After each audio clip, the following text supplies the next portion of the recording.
Customer service is a critical skill in IT support. I can't emphasize that enough. The techniques we'll discuss in these videos won't only help you with your users. They'll help you work better with your peers, your managers, and maybe even your own personal relationships. Keep in mind, these techniques don't work in all situations. The reality is that no matter how great you are at customer service, some situations don't have a good resolution. Plus, everyone is different, so you'll need to tweak your style when working with users. But the techniques we'll cover are intended to make your IT interactions more successful. In IT support, you work with users to fix technology and improve how people use it. To accomplish this, you need to develop a trust between you and the user. Lots of employers believe that good customer service also builds brand loyalty, which is a key to success.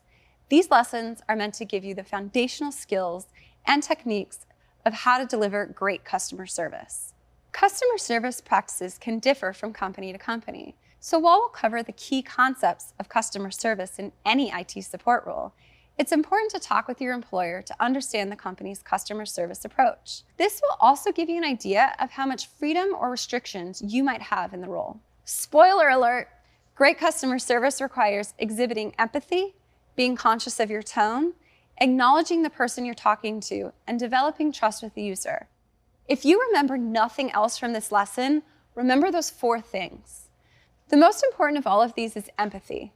What's the difference between sympathy and empathy? People will say things like, sympathy is saying you're sorry, empathy is feeling sorry. That doesn't really explain it. So let's use an example to drive this home. If someone fell into a dark, damp, dirty hole, and you leaned over with a sad expression and said, "That must be a really tough situation," then you're expressing sympathy. You're sharing their feelings, but you aren't experiencing those feelings. If you crawled down into that dark, damp, dirty hole with the person who fell and said, "This is a really tough situation," then you're expressing empathy. You're able to see something from someone else's perspective and understand their feelings. The word choice between the 2 situations is very similar, but the action you take by looking at it from their perspective is what empathy is all about. Some days it's hard to empathize. I know from experience. Maybe you had an argument with a loved one before work. Then by the end of the day, you find yourself getting annoyed or upset with users.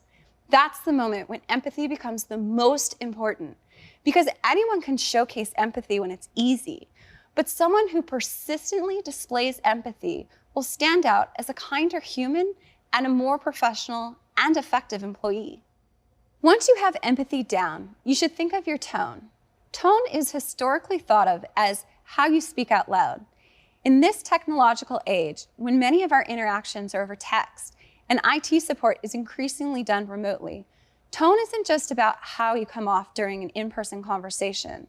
It's expanded into how you write, punctuate, and even spell. If your tone is short or blunt, then the user will feel brushed off and devalued. But if your tone is friendly and curious, the user is much more likely to have a positive experience working with you. Be careful not to go overboard with the friendliness, though. It could be disingenuous. Communicating a good tone is a delicate balance. How you ask a question and how you respond to a user's question matters.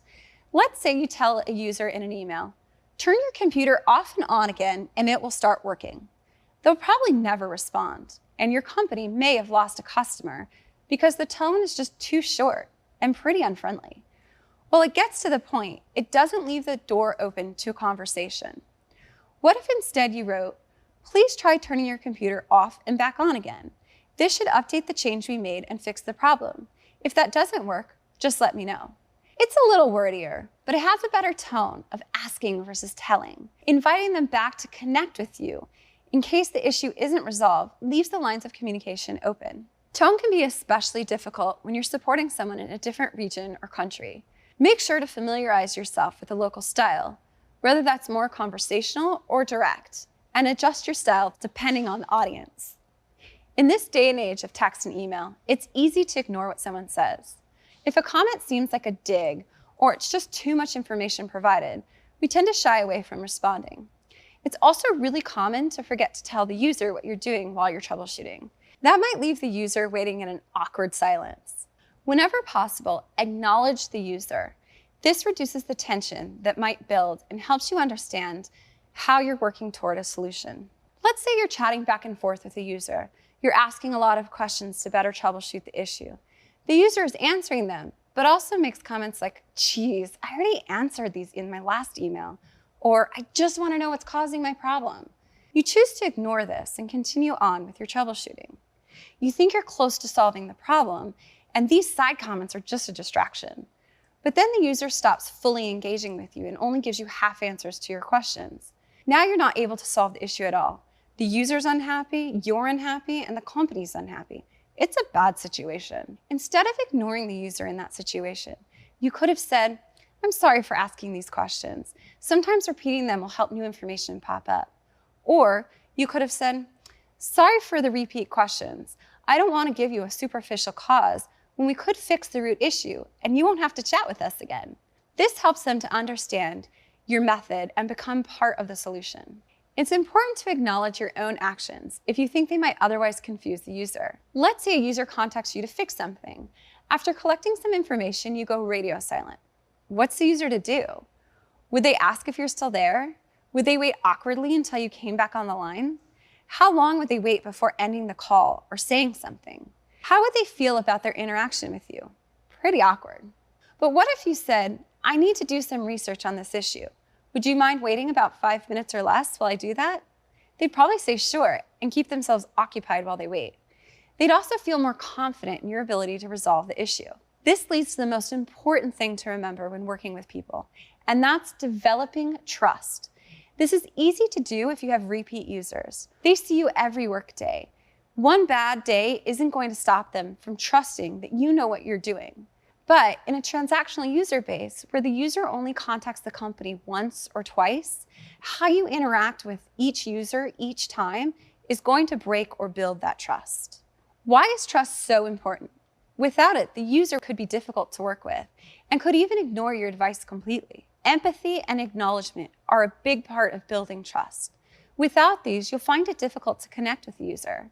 By seeing things from the user's perspective, you're more likely to find the solution that will help them specifically. This lets them know that you care, and they'll be more likely to be engaged in the interaction. It's also important to follow through on your commitments and promises. If you tell someone you're going to follow up in 1 hour, then be sure to make it happen. And if you don't, acknowledge the oversight and apologize. Be sure that any claims you make can be backed up.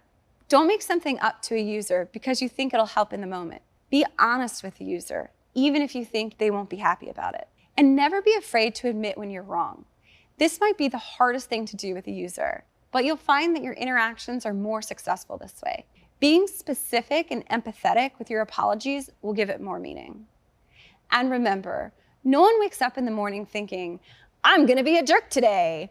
While you shouldn't sacrifice your self-respect, do your best to give the user the benefit of the doubt whenever possible.